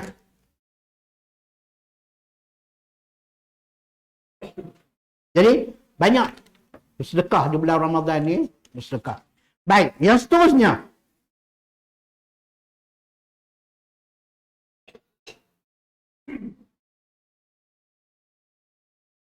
Jangan, bagi lelaki, jangan tinggal solat berjemaah. Ya? Penuhkan solat berjemaah. Bagi yang perempuan, kalau ada di rumah, dia tak pergi ke masjid, tak pergi ke mana, ada anak apa semua yang boleh berjemaah di rumah. Berjemaah di rumah. Okay? Baik. Yang seterusnya, jangan lupa, lepas asar, baca zikir petang. Ya, kerana dalam zikir petang tu banyak juga memohon keampunan. Dan terutama apabila hampir nak berbuka. Kerana Nabi kata doa yang tidak akan ditolak ialah doa orang yang berpuasa menjelang dia berbuka puasa. Ambil masa sikit. Dan kita kena ingat, doa tu satu hal. Ini satu lagi. Ya, doa tu satu hal. Kita minta itu, minta ini. Yang kedua, kena ingat doa ni ibadah.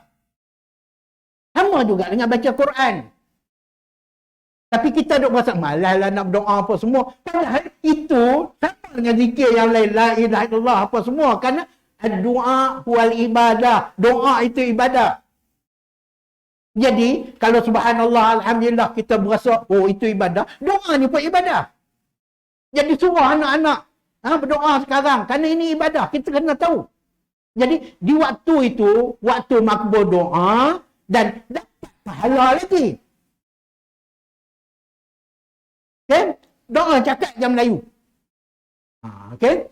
Jadi banyakkan doa, dan lepas itu kita berbuka. Yang tadi saya kata berbuka dengan tamar, kalau ada rutab dengan rutab, segerakan berbuka. Ya, lepas tu kita baca doa zahabat zama'u wabtalatil uruqu wasabatal ajru insya-Allah. Dan Nabi kata selok kita bila kita berbuka, jangan kalau hidangan itu, sebab kita lepas kita berbuka kita kena solat berjamaah, jangan tinggal solat berjamaah, pergi balik. Jadi disunahkan kalau begitu jangan buka hidangan, ya. Isteri di rumah tutup dulu ataupun jangan hilang dulu. Kalau dah dibuka, dipaparkan, cuma buka buah tamar dengan air dengan apa yang sikit dah, kuih cukup. Berat ni simpan dulu, jangan hidang tengok gitu.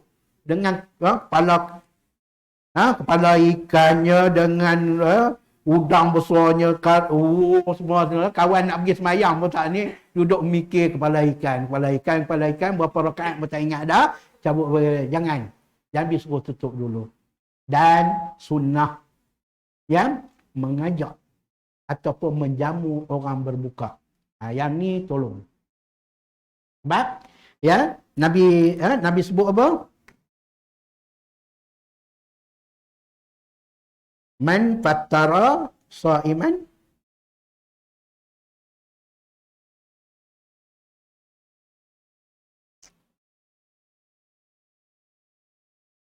daripada Zaid Ibn Khalid Al-Juhani bahawa Rasulullah bersabda, hadis ini riwayat Imam Tirmizi, man fattara sha'iman kana lahu mislu ajrih. Barang siapa yang memberi makan memberi orang berbuka puasa, maka dia mendapat pahala seumpamanya tanpa mengurangkan sedikit pun pahala orang yang berpuasa tersebut. Ya. Man fattara sha'iman. Barang siapa yang memberi orang berbuka puasa. Okay? Orang yang macam mana? Orang yang ada miskin. Orang yang puasa. Orang yang puasa. Ya. Dan ingat, kata di Syekh Ain Al-Hilali ni, Syekh Salim bin Ain Al-Hilali, termasuk juga man fattara sha'iman, fattara sha'iman. Fattara ni maknanya futur tu berbuka. Fattara membuatkan orang tu berbuka. Okey, kata dia Sa'il ni, bukan nanti yang kita faham kan. Yang kita faham bila beri orang berbuka ni, kita beri makanan kepada dia. Bukan maksud gitu sangat. Okey? Haji Syuib beli buah temikai, bawa balik. Kan? Maka Haji Timah kopek buah temikai tu, ya, hidang dalam piring, Syuib makan balik, itu juga fattara. Faham tak? Haji Syuib beli awak pergi awak balik kat keluarga, awak balik kat Haji Timah. Haji Syuib memberi orang berbuka puasa. Haji Timah berbuka puasa, makan buah temikai itu. Haji Timah dapat juga pahala fattara dengan tolong koyak tadi, hidang. Maka bila Haji Syuib berbuka, dia berbuka tak dengan buah yang kita hidang tadi, maka kita fattara sha'iman, memberi orang berbuka puasa juga.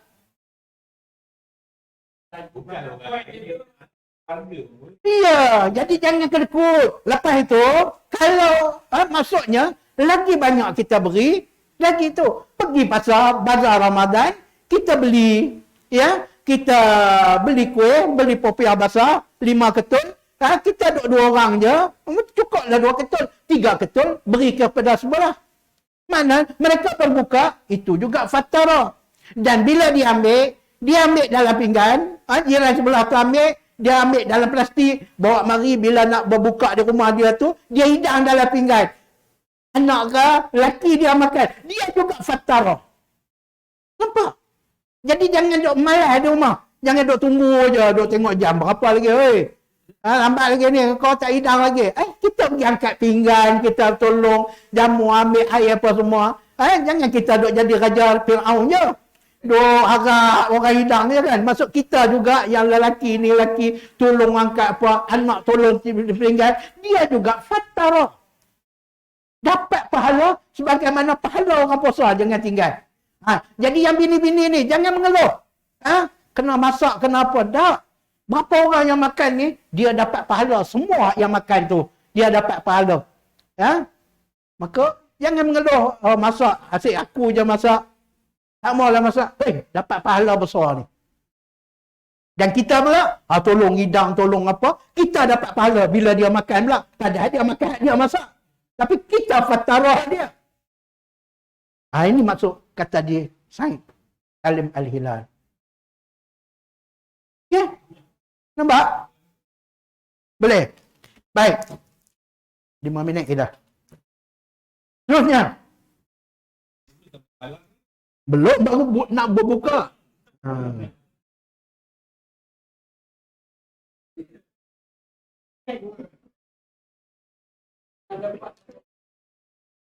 Baik. Lepas daripada itu, kita solat berjemaah.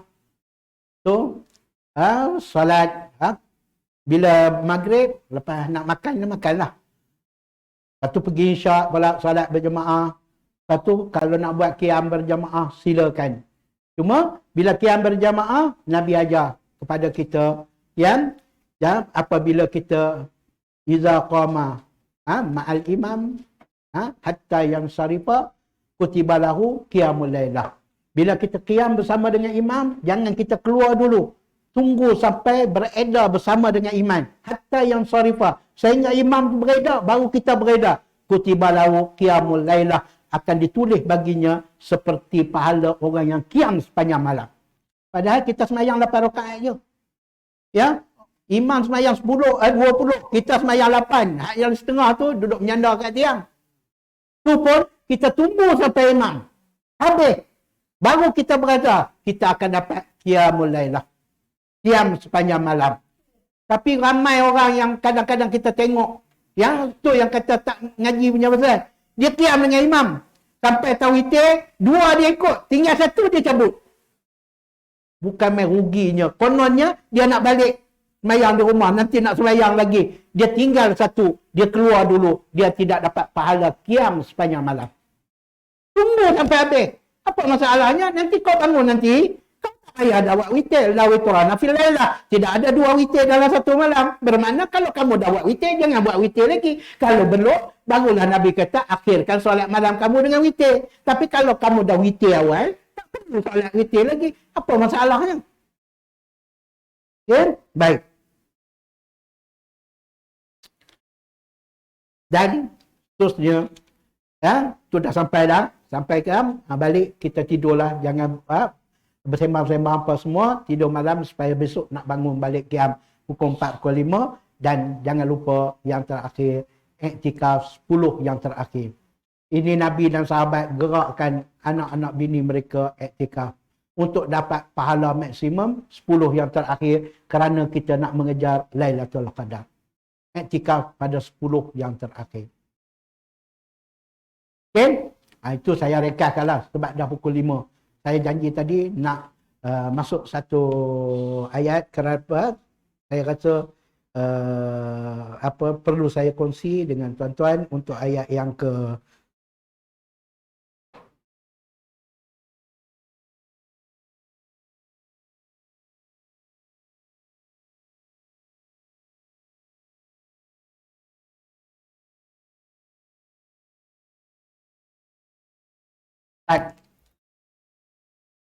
boleh Prof ya?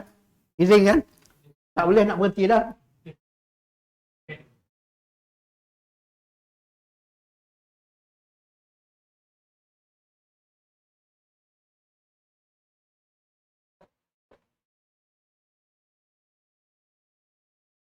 Wa iza ta'alaka ibadi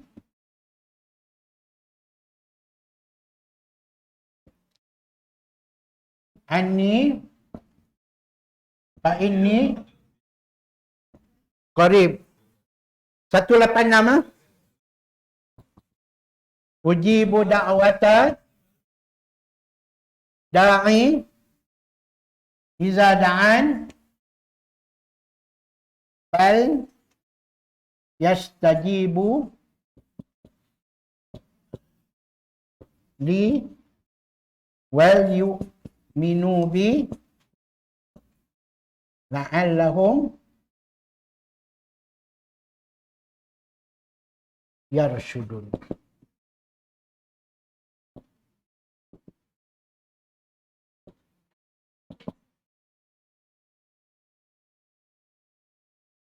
Okey.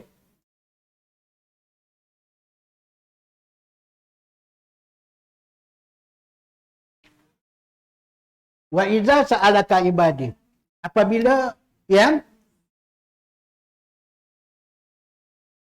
disoal atau ditanya. Apabila hamba-hambaku bertanya kepadamu, sa'alaka, ditanya kepadamu wahai Muhammad, ya, anni, tentang aku. Fa'inni, sesungguhnya aku dekat. Ujibu da'watad da'i. Aku menjawab. Ya, setiap doa. Orang yang berdoa. Ad-da'i, orang yang berdoa. Iza da'an, apabila dia berdoa.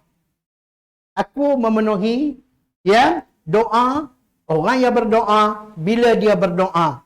Al-yastajibu li, maka, ya, tahulah. Istijablah. Ataupun terimalah daripada aku ni. Makna perintah aku suruh berdoa ni. Kau terimalah, ambillah peluang ni. Wal yastajibu li wal yu'minu bi. Dan teruslah kamu beriman kepada aku. La'allakum yarsudun. Mudah-mudahan kamu diberi petunjuk. Baik. Apa yang istimewanya ayat ini? Tadi saya kata, dalam tengah membicarakan tentang yang program Ramadan ini, program puasa ini, tiba-tiba Allah Ta'ala bawa mari tentang cerita suruh berdoa. Maka dari sini ulama tafsir kata bahawa Ramadan ini adalah bazar berdoa yang paling bagus. Kita Ramadan, bazar Ramadan waktu paling bagus bulan Ramadan kan. Bazar untuk berdoa adalah di bulan Ramadan ini. Jadikan setiap inci, setiap waktu, setiap tempat, setiap momen kita pernah berdoa. Kerana tengok, dan Allah Ta'ala pula cerita ni, ayat doa ni, ini satu. Wa idza sa'alaka ibadi, apabila hamba aku bertanya, ya, tentang ini, tentang aku. Biasanya, kalau orang bertanya kepada Nabi tentang sesuatu, maka Allah Ta'ala akan jawab balik kepada Nabi supaya katakanlah kepada dia. Okey, jawab balik. Orang tanya, ya, tentang Muhammad, Tuhan kamu ni macam mana? Dari emas ke, dari perak ke, dari perak ke apa ke? Maka Allah Ta'ala kata, Kul huwallahu ahad. Katakanlah Allah itu. Nabi, Allah Ta'ala suruh Nabi cakap bagi pihak Allah. Nabi jawab kepada Allah, jawab kepada Nabi, Nabi pun jawab kepada orang yang bertanya. Ya? Bila ada orang, apa ni, wa yas'aluna 'anil mahid, mereka bertanya tentang haid, apa? Kul, katakanlah Muhammad, ya? Haid itu apa? Jadi mesti ada perintah Allah kepada Nabi, Nabi sampai. Tetapi dalam bab berdoa, tengok di sini. Ya? Wa iza salaka, bila ditanya oleh hamba kamu aku tentang aku, ini qarib, aku sendiri jawab. Jadi berdoa ni, ayah petengah-petengah. Allah Ta'ala tak perlu. Kerana Allah Ta'ala ni dekat dengan kita. Kalau dekat, takkanlah saya dekat ni nak cerita bagi ni, takkan nak mesej terus cerita, takkan nak suruh prof pula cerita sana. Maka Allah Ta'ala nak cerita, dalam bab berdoa ni, aku ni dekat, bila dekat, aku direct beritahu. Maka, kerja aku, bila kau minta kerja aku akan ijabahkan. Macam mana aku ijabahkan, itu terpulang pada aku. Tetap ujib, aku akan, kamu minta aja, aku jawab. Aku sempurnakan. Jadi kenapa malah nak minta?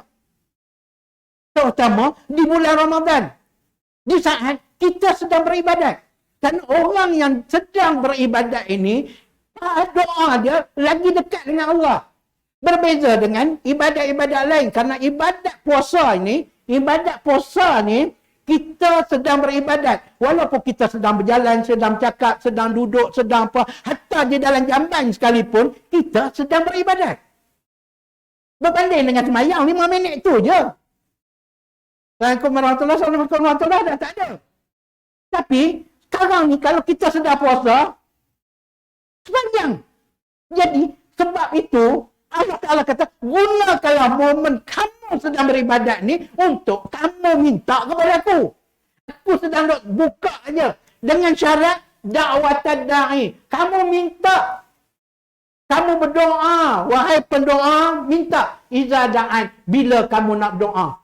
Bukan aku tak tahu apa hajat kamu. Tapi aku nak kamu doa. Kamu minta. Syarat kamu kena mohon. Kamu dah layak. Aku akan berjat. Tapi kenalah isi borang sikit. Ada sikit. Minta. Kalau kamu tak mau minta, aku nak buat macam mana? Aku dah offer dah. Sampai nak minta pun tak ada. Tak. Ya? Sedangkan aku duk tunggu dah nak bagi kepada kamu. Aku akan ujibkan. Aku akan tu. Maka Allah Ta'ala kata, "Falyastajibu li." Ambillah peluang ni. Istajab, terimalah. Kalau aku nak beri, kenapa kamu tak mau istajab, tak mau nak berdoa ni? Allahu Akbar. Jadi sebab itu, ulama kata, kenapa Allah Ta'ala masukkan ayat ini di dalam waktu kita Ramadan. Okey? Wallahu alam. Cukuplah kot. Ya, betul. Jadi Ramadan ni, malah-malah apa-apa berdoa. Ya Allah, aku sakit pinggang. Perbaiklah pinggang aku. Doa je lah apa pun. Tak kisahlah apa pun. Dapat pahala. Masalah, Allah Ta'ala akan makbulkan. Macam mana dia makbulkan? Terpulang. Kerana makbul ni 3 cara. Ya, makbul doa ni, dia wajib makbul. Selagi tidak minta perkara dosa dan tidak untuk memutuskan silaturahim, kata Nabi, doa itu tetap makbul. Sama ada Allah Ta'ala makbulkan lala tu juga, apa yang kita minta, ataupun Allah Ta'ala ganti dengan yang lebih layak, lebih baik, ya, ataupun Allah Ta'ala simpan nak bagi ke akhirat besok. Maka benda ni dah wajib lah. Ya? Minta. Tunggu je lah. Dah minta dah. Apply, tunggu. Ada yang lepas kita ni, dia terus reply. Ada yang dia tinggal lagi. Nanti aku ganti yang lain. Kau minta jadi manager. Manager ni, nanti aku nak beri naik atas sikit. CEO. Mungkin Allah Ta'ala tahu apa yang ni. Kita minta, ya Allah, berilah aku duit banyak, beri murahkanlah, tambahkanlah rezeki aku. Tapi Allah Ta'ala kata, tak payah tambah. Ya, aku jangan beri dia sakit. Maka tak keluarlah. Kalau dia sakit, pergi cuci buah pinggang, pergi masuk wad, 75,000. Apa guna? Tambah rezeki, 75 keluar. Baik beri sihat. Okay? Jadi, Allah Ta'ala Maha tahu. Cuma nak cerita, Ramadan adalah bazar untuk shopping doa. Okay? Shoppinglah sepuas-puasnya. Ya, kerana offer ni, Allah Ta'ala sedang offer. Uji, aku dah janjilah offer. Confirm. Wallahu a'lam bishawab. Ada soalan? Ya, wajib. Bagi setiap, hampir. Dalam riwayat kata, lagi sehari 2 hari, kami memikul gundi-gundi yang berisi dengan kurma, dengan tamar dan biji-bijian. Itu sahabat-sahabat cerita. Selek-leknya hampir dengan anak tu, kita bagilah zakat fitrah. Cuma kita sebab kita ada amil apa semua ni, amil dia tak kira. Masuk je Ramadan, 1 Ramadan pun dia dah kutip lah. Tapi tengoklah, kalau ada jiran, ada sahabat apa semua yang susah, kalau nak bagi terus sampai, itu lagi ni. Dan kalau boleh, ya, kalau ikut mazhab Syafi'i, kita kata pegang mazhab Syafi'i, sebenarnya mazhab Syafi'i beri dengan duit tak sah tau. Alasan Imam Syafi'i kata, zaman Nabi ada dinar, ada dirham. Tapi tak pernah riwayat mengatakan dia, sahabat dan Nabi beri dengan dinar dan dirham, mereka dengan makanan. asasi. Jadi kalau ikut mazhab Syafi'i tak ada yang kita kata kita mazhab Syafi'i, melainkan kita ikut Imam Ahmad ataupun Imam Malik yang boleh dikonvertkan pada duit dan sebagainya. Jadi terpulang kepada itu, kalau nak bagi beras pun ambil, nampak jiran sebelah itu anak 9 apa semua, ambil beras tu awak pergi rumah dia, bahagia dia kerana berhari raya dia ada beras. Seorang bapa anak ramai, tak ada apa-apa, kalau ada beras di rumah dia boleh raya. Tapi kalau di rumah tak ada beras, dia tidak akan rasa nak beraya kerana dia nak mikir apa nak suap pada anak-anak aku ini. Dia sanggup hari raya dia pergi menoreh tau. Sanggup hari raya dia pergi cari apa-apa untuk nak isi perut. Jadi ini di antara hikmah beri makanan. Wallahu alam. Ada soalan lagi? Ya, cik.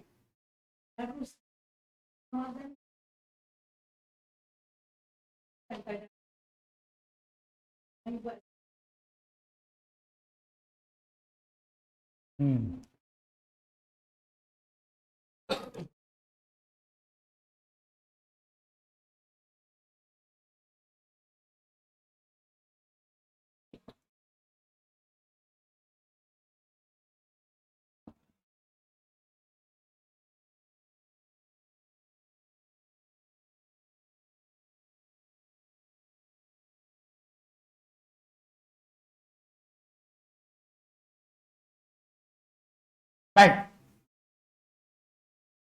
Dalam ayat Ramadan ni juga, dalam ayat nombor 2 kan, selepas kutiba tadi, Allah Ta'ala memperkenalkan Ramadan ini, Syahrul Ramadan allazi unzila fihi al-Quran.